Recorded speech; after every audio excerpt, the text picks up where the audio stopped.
As much as it's sad that I haven't talked about this show in 5 years, whenever I think about holiday material, especially since I was looking through other holiday ideas to review when it comes to this show in particular, it kind of sums up that it only has one Halloween episode, as in a holiday episode, and I don't think it has a Valentine's Day episode, and I know full well that there was no Christmas episode. When it comes to the characters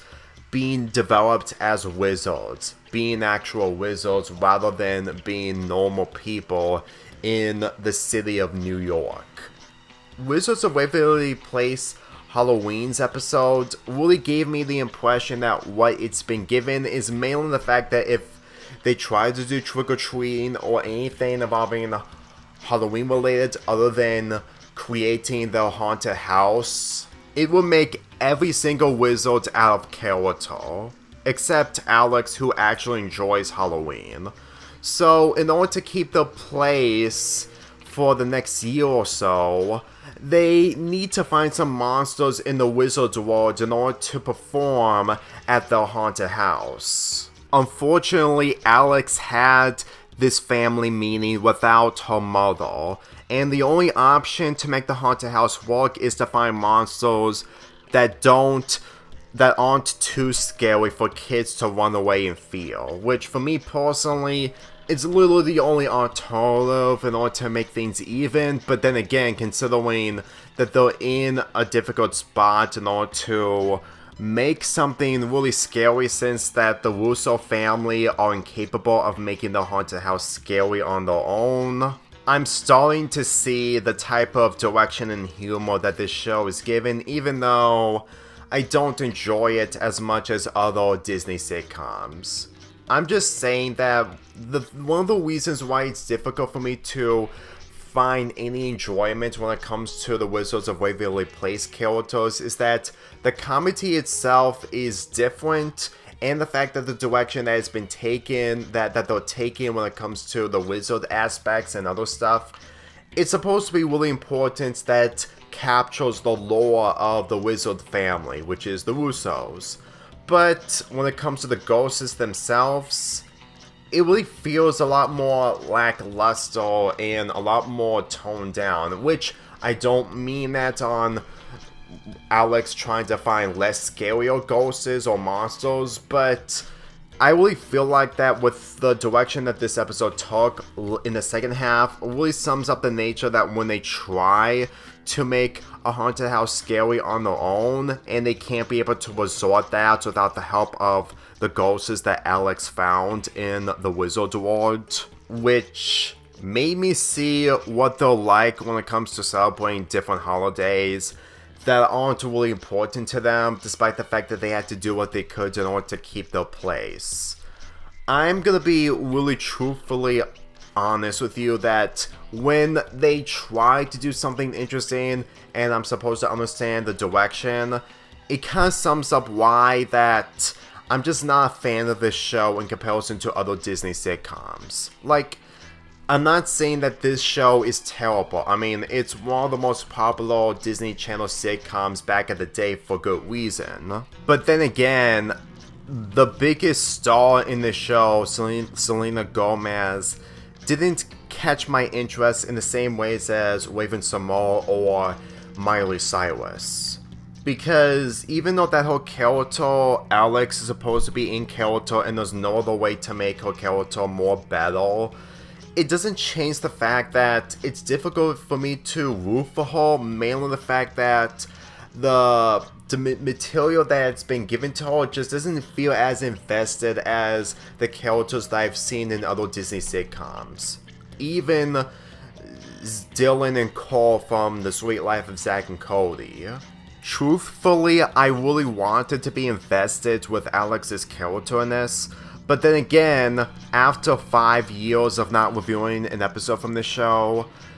I don't even think I really need to. And the reason why I wanted to review this episode is mainly the fact that it has the aspect of creating the haunted house, even though it's only taking place in one room throughout the majority of the Waverly Place building. That's just basically what I feel that this type of aspect would have been a lot more better if we see more of the building, but since it's just only one place, it just kind of makes me feel like that they just didn't want to spend too much money on making this longer than it needs to be. But I know other shows, especially sitcoms, do this method of only using one location instead of multiple, but it made the monsters, who one of which managed to scare everyone, that allowed the Russo family to keep the place, a lot more lackluster. I really wanted to pay attention to these characters when it comes to them trying to help out the other characters, but considering of how the pacing just isn't as thrilling in comparison to the other Disney sitcoms, it's just difficult to take the Wizard World and these characters seriously. I'm just saying, if you like these types of aspects, then that's fine. More power to you. If you still enjoy Wizards of Waverly Place, more power to you. It's just, I can't be able to find any investment when it came to the direction that it's been given, and I really feel like that this is pretty much the last time I'm gonna be talking about Wizards of Waverly Place, because after 5 years of trying to get back into the show, I have less to work with when it comes to making reviews out of the show. This review is shallow for the most part, but at the same time, my other reviews of other shows are also shallow. Just because I have less interest in this show doesn't automatically mean that this is the only show that I'm shallow and having less interest. Whenever you think about my opinions, even if you don't always consider my opinions being the most important opinions, I always see something that I just can't be able to find any investment out of, to the point that only making the review out of them once in a while is mostly a comet coming from the sky that isn't interesting at first, but when it surprises you, you always come out and see it,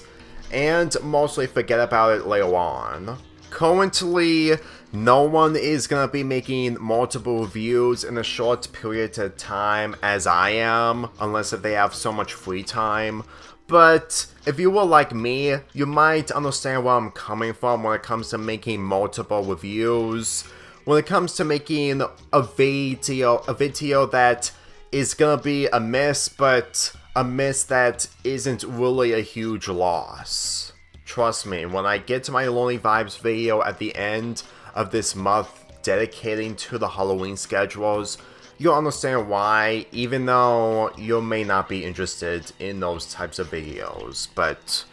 if you're curious, then good for you and good for me. If you like this episode, again, that's fine. And if you like the direction that Wizards of Waverly Place always takes, then more power to you. It may not be for me, but then again, I don't say that this is one of the worst episodes of Halloween. It's for what it is. I just couldn't be able to get invested in it as much as other people, including the show itself. I'm giving this episode a 5.75 out of 10. It may not be a fair rating for how I feel about it, but at the same time, I'm still being generous as always.